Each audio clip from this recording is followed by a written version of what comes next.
why am I doing this? Like, because there's those thoughts and you're like looking at like and you start doing one of my biggest advice I give for anybody, don't compare yourself to others, right? Because the trajectory you want to put yourself on, you don't want to walk in somebody else's shoes, right? You want to create if you're trying to create something for yourself, you're blazing a path that nobody's walked down before, right? And 9 times out of 10, like, you're going to succeed walking your own path and For stay true to who you are and have that humble hustle, right? Well, I say, you know, it's like you can take like another flight school, for example. There's great flight schools out there that do a good job.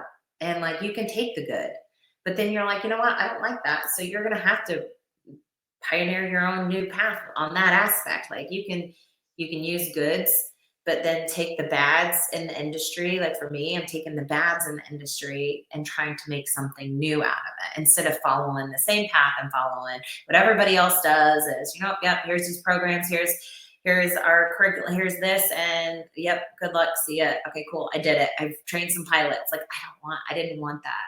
And I was shocked to find out that I was the only female veteran owned helicopter flight school in the country. Well, technically in the world, because I don't know of one. I don't know of any. I know there's some fixed wing ones.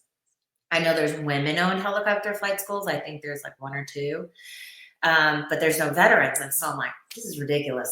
Get out, female veterans, rally up. Like I'm great. Okay, cool. I'm the only one right now, but I don't need to be the only one, and I don't want to. I want everybody to be successful, and I want to see everybody else do great things. Like I had a female, and I'm supposed to meet with her, and she's an army pilot, a Chinook pilot, and she just got out, and she had messaged, and she said she was interested in flying, and she was interested in maybe starting her own business. And I'm like, I'm not in competition with anybody. Like, and that's when the minute you start thinking you're in competition with all these other people is the minute I think you'll fail.